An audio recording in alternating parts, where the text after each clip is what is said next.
बहुत टाइम के बाद मैंने इतनी हूटिंग और इतनी विस्लिंग सुनी थिएटर के अंदर। आपको बिल्कुल नहीं लगता कि आप एक तेलुगु मूवी का हिंदी डब्ड वर्जन देख रहे हो। आप इस फिल्म को 3D में ही एक्सपीरियंस करना। Hello, this is Indrajeet, welcome you to the last review. So guys, RRR rise roar revolt, SS Rajamouli जो बाहुबली द कंक्लूजन के लगभग 5 साल के बाद अपना अगला प्रोजेक्ट लेकर आए हैं, which is RRR, again a larger than life project.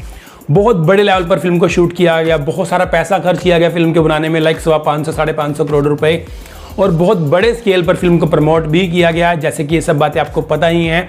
But मुद्दे की बात यह है कि आई am done with first show off RRR। Actually first day second show, like Ambala जैसे शहर के अंदर अगर 8:15 बजे कोई शो चल रहा है, देन सीरियसली बहुत बड़ी हाइप की कोई फिल्म है। तो फिर मुझे 9 वाला शो मिला देखने को, and I am done with the show guys. So कैसी है RRR? क्योंकि बाहुबली के बाद बहुत सारी एक्सपेक्टेशंस थी, राजामौली से बहुत बड़ा बाहर था उनके कंधों के ऊपर की वो वैसे तुक्का लग गया उनका, या फिर उन्हें वाकई उस लेवल की फिल्में बनानी आती हैं। और टीजर से हमें लग रहा था कि बहुत ज़्यादा एक्शन है फिल्म के अंदर, और शायद ओवर टॉपिंग हो रही है हर चीज़ की। लाइक वो जूनियर NTR का जो कैरेक्टर वो टीजर के अंदर बाइक को एक हाथ से पकड़कर गियर देता है, फिर वो शेर वाला सीन, ऐसे और बहुत सारे सीक्वेंसेस हमें ट्रेलर में और टीजर में दिखाए गए थे। मुझे भी लग रहा था कि यार फिल्म के अंदर शूट करेंगे भी, या फिर बहुत बड़े बनाने के चक्कर में काफ़ी कुछ खराब कर गए राजामौली। ये सब बातों के जवाब, ओवरऑल फिल्म कैसी है, ये सब मैं आपको बताने वाला हूँ इस वीडियो के अंदर। तो स्टार्ट हम करेंगे साफ सुथरे स्पॉइलर फ्री रिव्यू के साथ, बिल्कुल ब्रीफ में, और उसके बाद मैं आपको स्टोरी भी थोड़ी सी बताऊंगा, एंड देन एंडिंग जहां पर आपको स्पॉयलर्स भी हो सकते हैं या होंगे ही। सो बिल्कुल भी समय ना गवाते हुए स्टार्ट करते हैं RRR के स्पॉइलर फ्री साफ सुथरे रिव्यू के साथ। So guys, one word and one liner, RRR is just a masterpiece। वाकई लार्जर देन लाइफ प्रोजेक्ट था ये, और उस तरह का काम भी किया है राजामौली ने, क्योंकि असली हीरो तो फिल्म के वही हैं। दोनों ही जो प्रोमिनेंट कैरेक्टर्स हैं, यानी कि जूनियर NTR जो भीम का कैरेक्टर प्ले कर रही हैं, जो एक ट्राइबल लड़का है जो जंगलों में रहते हैं और उनकी अपनी अलग स्टोरी है, और दूसरा कैरेक्टर राम का है जिनको रामचरण ने प्ले किया है। दोनों ही कैरेक्टर्स की अलग अलग खूबियां हैं, और दोनों के ही बराबरी का बहुत अच्छे से स्पेस दिया है राजामौली ने। कोई भी एक दूसरे को डोमिनेट नहीं कर पाता। लाइक जो रामचरण का कैरेक्टर है वो एक पुलिस ऑफिसर का है, लाइक आजादी से पहले की फिल्म है, फ्रीडम फाइटिंग के ऊपर पूरी फिल्म बनी है। सो ये कोप है, ब्रिटिश रूल के अंदर पुलिस ऑफिसर है रामचरण। सो इनकी आउटफिट, इनकी पर्सनैलिटी, इनका एटीट्यूड बिल्कुल वैसा ही है, इनका मोटिव अलग है। और दूसरी तरफ वो एक ट्राइबल लड़का है, वो उसी तरह से जैसे रहते हैं बिल्कुल वैसा ही दिख रहे हैं जूनियर NTR। तो दोनों का ही बहुत बड़ा मकसद है फिल्म के अंदर। दोनों की अपनी अपनी स्टोरीज हैं। लाइक पहले भीम की जो स्टोरी है वो बहुत इंपॉर्टेंट हो जाती है, स्टार्टिंग वहीं से होती है जहां पर राम का जो कैरेक्टर है वो साथ देता है भीम का, फिर दोनों में दोस्ती हो जाती है। उसके बाद जो मेन मुद्दा है फिल्म का वो स्टोरी है राम की, फिर वहां पर भीम साथ देते हैं राम का। सो दोनों का ही रोल बहुत बढ़िया लगा मुझे।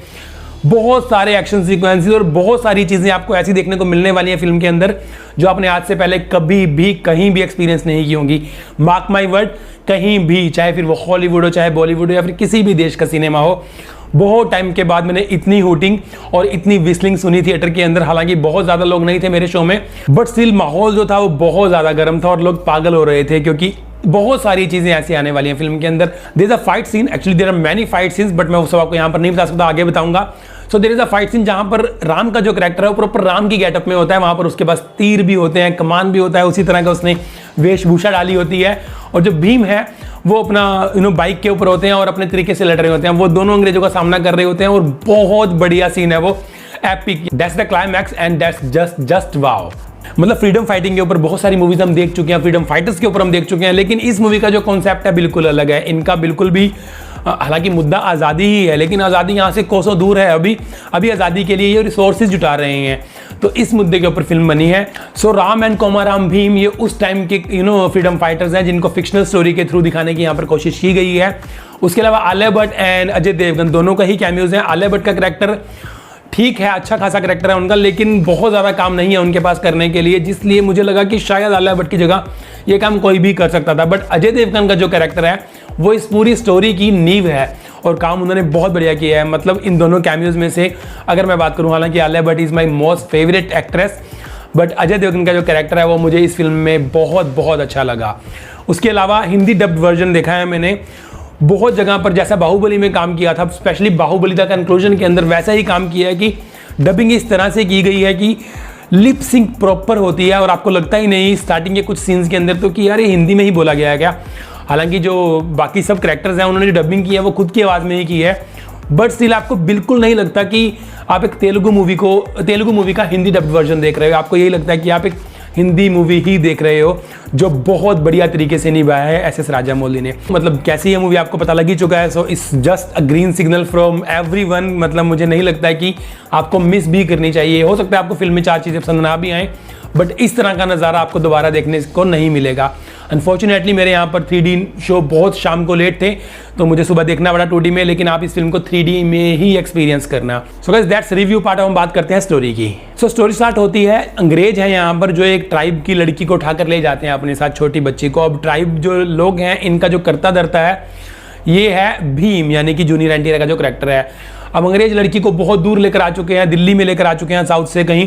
वो उसको ढूंढने निकल पड़ता है और अब उस लड़की को यहाँ पर लेने आ जाता है। दूसरी तरफ राम, यानी कि रामचरण, जो पुलिस ऑफिसर हैं ब्रिटिश रूल के अंदर, उनके अकॉर्डिंग जॉब कर रहे हैं। वो अपने आप को बेटर बनाने के लिए, वो अपने आप को प्रूव करने के लिए गवर्नमेंट को कि मैं एक आपका सच्चा ईमानदार ऑफिसर हूँ, अपने ही लोगों पर, यहाँ ये इंडियन यानी कि जो क्रांतिकारी लोग हैं उनके ऊपर बहुत सारे अत्याचार करते हैं। अब क्योंकि कोमाराम भीम का जो कैरेक्टर है वो ब्रिटिशर्स के लिए एक गले का फंदा बन चुका है, उनको हर हाल में ये आदमी चाहिए ही चाहिए। अब इस काम को करने के लिए राम आगे आता है कि मैं वो आदमी आपको ला कर दूंगा। अब भीम बहुत छुप कर रह रहे हैं, लाइक अंडर कवर टाइप रह रहे हैं और भेस बदल कर रह रहे हैं, तो उनको मिलना इतना ईजी तो नहीं है। लेकिन राम लगा रहता है अपने मकसद पर और दोनों मिल जाते हैं एक्सीडेंटली। लेकिन जब मिलते हैं तो राम को बिल्कुल नहीं पता होता कि यही भीम है। तो दोनों की दोस्ती गहरी होती चली जाती है और दोनों एक दूसरे के ऊपर जान छिड़कते हैं। लेकिन फिर ये खुलासा हो जाता है और राम को पता लग जाता है कि भीम वही आदमी है जिसको वो ढूंढ रहे हैं। भीम अपना मकसद उसे बता देता है, तो दोनों एक दूसरे के अगेंस्ट हो जाते हैं और राम भीम को बंदी बना लेते हैं और भीम के ऊपर काफ़ी सारे टॉर्चर होते हैं।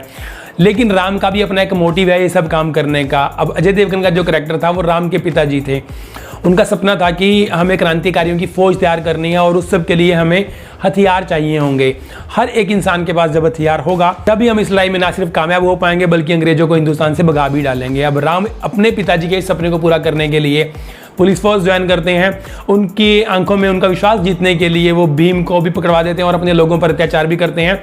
बट फिर लेटर उनकी आंखें खुल जाती हैं और उनको लगता है कि नहीं, मैं ये गलत कर रहा हूँ, मुझे अपने सपने के लिए भीम के साथ ये नहीं करना, मुझे भीम का सपना भी पूरा करना है और उस लड़की को छुड़वाना है भीम के लिए, ताकि भीम और वो लड़की चले जाएं और फिर मैं अपना सपना बाद में पूरा करूंगा। लेकिन अब भीम की नज़रों में जो राम है वो एक बागी है, वो पुलिस ऑफिसर है, गद्दार हैं। सो राम तो उनकी हेल्प कर रहे होते हैं, लेकिन भीम को लगता है कि ये आदमी गद्दार है। बट किसी तरह से भीम को फांसी के फंदे से बचाकर भगाने में कामयाब रहते हैं राम, और भीम भागते भगाते पहुंच जाते हैं जहां उनकी मुलाकात होती है सीता के साथ, यानी कि आलिया भट्ट के कैरेक्टर के साथ। और फिर भीम को राम का असली मकसद पता लगता है। लेकिन भीम को छुड़ाने के चक्कर में राम को जेल हो जाती है और उसको फांसी की सजा सुना दी जाती है। तो अब भीम का भी यही मकसद होता है कि मैंने अपने भाई को, दोस्त को गलत समझा, तो मुझे उसको भी छुड़वाना है अब। तो फिर भीम जाता है और राम को अंग्रेजों के चंगुल से छुड़वाता है और फिर वहाँ पर बहुत बड़े बड़े फाइट सीक्वेंसेस होते हैं। So that's the whole story guys. बहुत ही ब्रिलियंट लगी मुझे स्टोरी। फिल्म 3.5 घंटे की, 3.25 घंटे की है, तो थोड़ी सी आपको स्लो लगेगी, बट फिर भी फिल्म के अंदर जो पिरोया गया है इस तरह की कलाकृति देखने के लिए थोड़ा टाइम ज़्यादा ही चाहिए होता है। बहुत ही तसल्ली से बैठकर फिल्म को बनाया है राजामौली ने। सो एंडिंग के अंदर फाइनली दोनों अपने मंसूबों में कामयाब रहते हैं और राम और भीम दोनों मिलकर बहुत सारा असला भी चुरा लेते हैं अंग्रेजों का, और जो महल होता है उसको भी ध्वस्त करने में कामयाब रहते हैं और सारा असला वहां से निकाल कर ले जाते हैं। So guys that's all about RRR story. मतलब कमाल फिल्म है और आपको जाना चाहिए, डेफिनेटली थिएटर में देखनी चाहिए फिल्म।